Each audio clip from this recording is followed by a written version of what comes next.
This is a lecture from Open Tuition. To benefit from the lecture, you should download the free lecture notes from opentuition.com.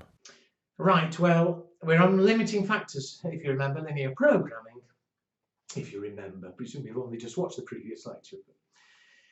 But in the previous lecture, we set up the problem.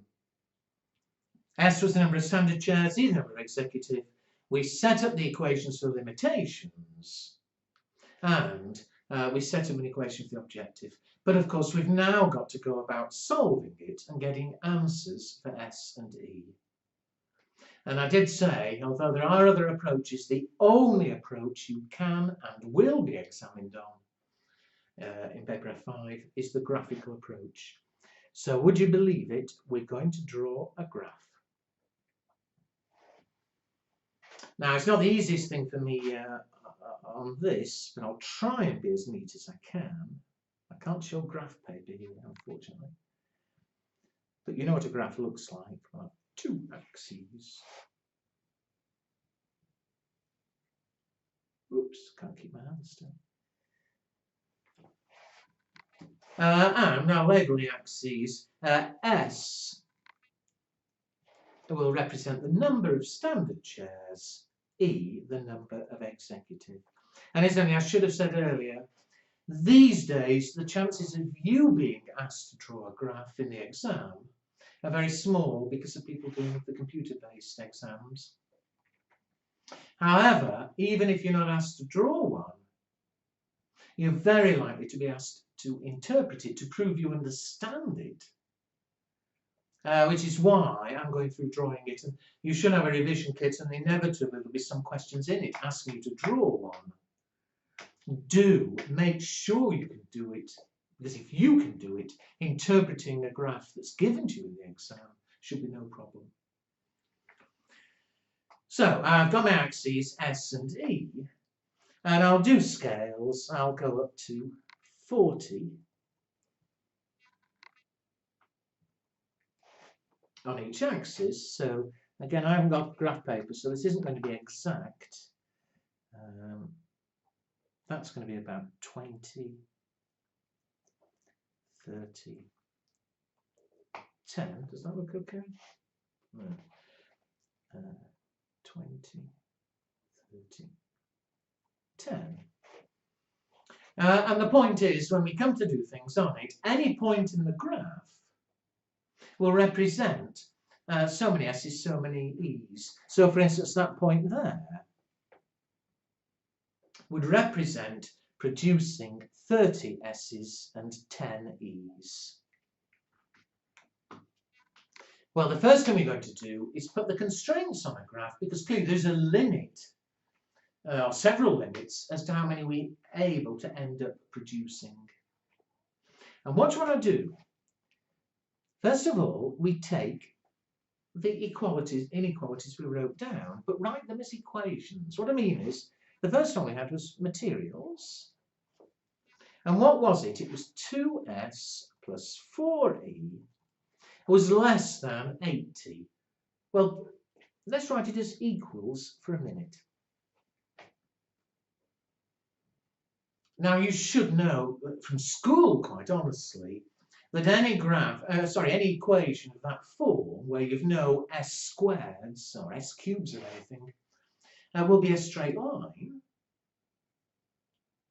And to draw the graph of a straight line, the easiest way is to say, well, if S were equal to 0, what would E be equal to? Well, 4E would be 80, E would therefore be 20. Now, that'll give us 1 point on the line. For a second point, what happens if E was equal to 0? If E was equal to 0, 2S will be 80. S, therefore, would be equal to 40. And we need 2 points because 2 points fix a line. And so let's put that on the graph and draw it. S0, E20 is there. E0, S40 is there. And so 2 points fix a line. Let's join them up. And that line there is our materials constraint. Materials. Now, what does that mean? What it means is any point on that line, any point on the line, any combination of S and E, we'd be using exactly 80 kilos. But remember, the actual constraint was that it should be 80 kilos or less. And so whatever answer we end up with is either on the line, and we're using 80, or it's below the line, you know, fewer S's or fewer E's. It must be either on the line or below it. Because if we're the other side of the line, if we're making more S's or more E's, then we're going to be using more than 80. So any answer we end up with has to be either on that line or below it. Well, in a similar way, we do it for every constraint. So labour, what was the constraint? 5S plus 6E had to be less than 180. We're going to draw the equals. And again, 2.6 a line. When S equals 0, 6E equals 180, so E would be equal to 30. When E equals 0, 5S would be equal to 180, so S would be equal to what, 36. 2.6 a line, so off we go again. S0 E30 is there.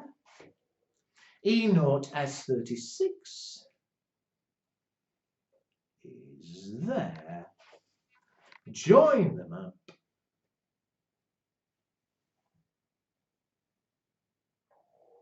And there is our labour line. And again, whatever combination of S and E we end up with, if they lie on the line, we're using exactly 180 hours. The restriction was 180 or less. So whatever answer we end up with is either on the line or it's below the line. We can't make more. It can't be anywhere up here. We're limited. What else? The last major constraint was the demand for executive.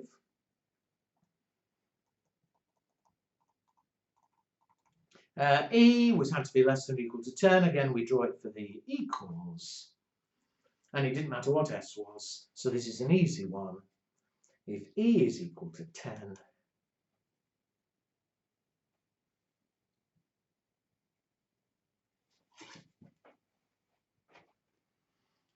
again, whatever answer we end up with can either be on the line, and we're making 10, or to the left of the line, because it was making 10 or less. But we can't go above. We can't go to the right-hand side of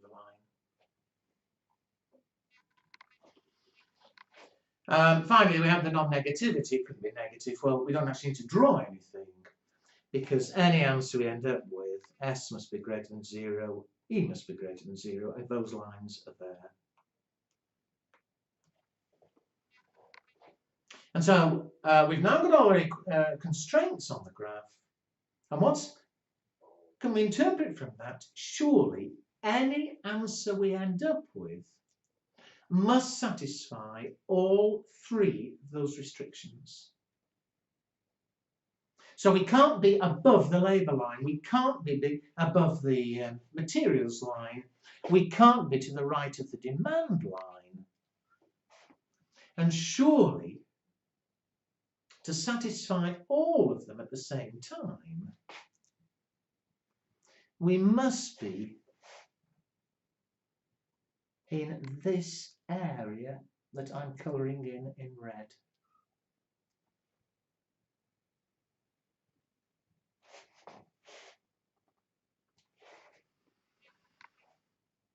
And see why? You see, we can't be here. Because although we're below the labour line, we'd be breaking the materials line, the demand line. It wouldn't work. If we were here, okay, we're less than demand, that's okay. We're less than labour, that's okay. But we're breaking the materials line. It wouldn't work.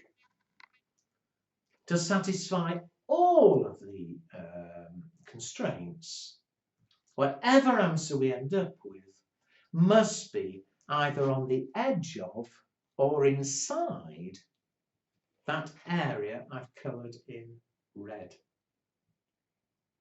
Now, although I've said it's very unlikely these days you'd have to draw one, if I'm wrong and you did, you can't colour things in red, everything has to be in black. So I will label it A, B, C, D, O for the origin.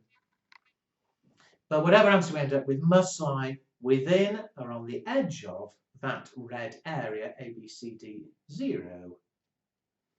And we call that the feasible area,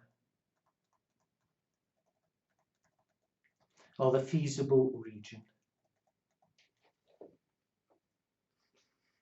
So we are now partway there. We know it must be limited by those lines I've covered in red. Of course, we're not there yet, because having known where we're limited, we still need to know which of the possible combinations will give us the maximum contribution. But again, I'm going to pause. We'll deal with that in the next lecture.